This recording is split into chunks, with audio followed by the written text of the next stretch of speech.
La vidéo d'aujourd'hui va vous apprendre à fixer les bases de votre travail. Comment, seul, chez moi, dans mon coin, je me motive et je m'organise à préparer le concours et surtout à le réussir. Bien sûr, vous vous en doutez, la préparation c'est important. La préparation c'est la clé de la réussite. Alors, prenez de quoi noter et soyez attentifs. Une question simple. Êtes-vous motivé? Êtes-vous déterminé à passer ce concours et à réussir ce concours? Oui, non? J'entends pas. Dites-le plus fort. Soyez convaincus.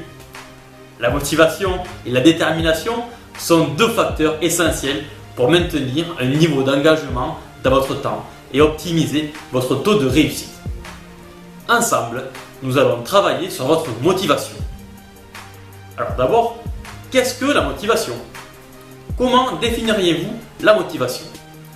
La motivation, c'est un état qui nous permet de nous mettre en mouvement, de passer à l'action, d'agir, de nous investir dans quelque chose. Donc, si je ne suis pas motivé, je ne fais rien.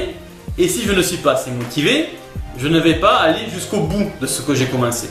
Cet état de motivation provient du décalage entre ce que j'ai ou ce que je suis actuellement et ce que j'aimerais avoir, ce que j'aimerais être, ce que j'aimerais incarner, ce que j'aimerais devenir.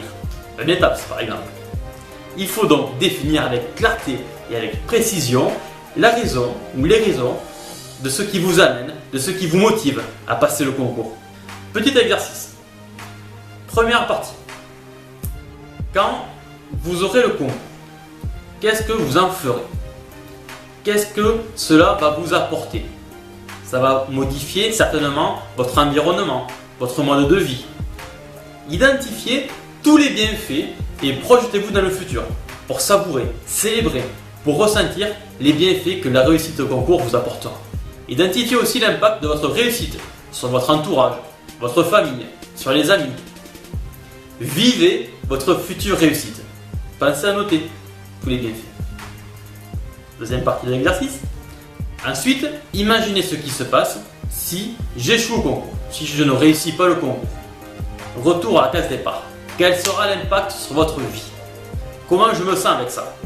Alors, pourquoi fait-on ce petit exercice? C'est très simple.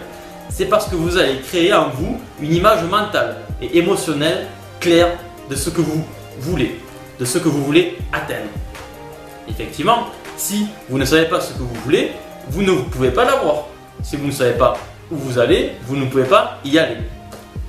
La motivation me donne l'énergie pour passer à l'action, aller vers mon objectif et maintenir mon action, l'investissement dans le temps. Et si vous entendez douter, vous posez des questions, c'est ok. Revenez à la précédente et redéfinissez avec précision vos objectifs. Alors oui, vous pouvez douter, vous pouvez vous poser des questions, notamment deux types de questions. Des questions sur le comment et des questions sur le quand. Allons voir de plus près ce qui se passe dans vos têtes. Le comment. Des questions sur le comment. Je ne sais pas par où commencer, je ne sais pas comment faire, je ne sais pas quoi réviser, il y a trop d'informations, là je suis perdu, voilà, il y en a trop. Vous le savez, vous n'êtes pas seul pour réviser votre concours, nous sommes là pour vous aider. Donc peut-être que de préparer le concours en solitaire vous fournira une porte de sortie pour expliquer votre futur échec. Et je m'explique, je parle là de la théorie de l'auto-handicap. On met en place un système, une stratégie qui va justifier l'échec par un manque de préparation et de travail et non pas par un manque de compétences intrinsèques propres à vous. Et oui, quand je rate, c'est toujours la faute de quelque chose d'extérieur, mais jamais la mienne.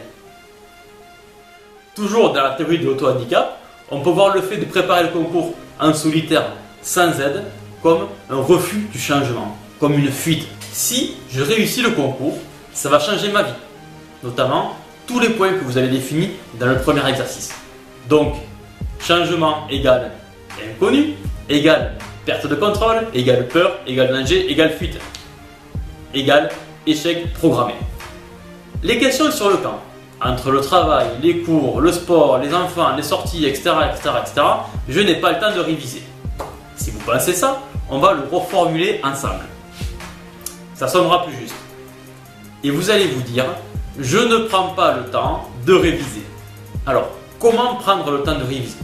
Nous allons ensemble découper votre planning pour identifier vos actions dans la journée et les besoins qu'elles satisfont. Prenez un papier et un stylo et faites la liste de vos actions dans la journée. Ensuite, à côté, vous notez les besoins en lien. Besoin de repos, besoin de nourriture, besoin de lien social, besoin de divertissement, etc., etc., etc., etc. Puis, identifiez également quels seraient vos besoins satisfaits lorsque je prépare mon concours. Qu'est-ce qui est à la clé? Ça peut être un besoin d'évolution, un besoin de sécurité, un besoin d'épanouissement. Et ensuite, prioriser. Quels sont les besoins les plus importants pour moi? Il y a peut-être un rééquilibrage à réaliser. Ensuite, il n'y a plus qu'à planifier. Et ça, c'est le plus simple. Je vous invite à revoir cette vidéo. Travaillez sur votre motivation. Précisez, définissez encore vos objectifs. Vivez et ressentez le potentiel qui est à la clé de votre future réussite. Laissez des commentaires sous la vidéo et partagez-la. On se retrouve dans quelques jours dans une prochaine vidéo qui va traiter de la stratégie d'inscription. A très vite. En attendant, on se retrouve sur le site www.concours-etapes.fr.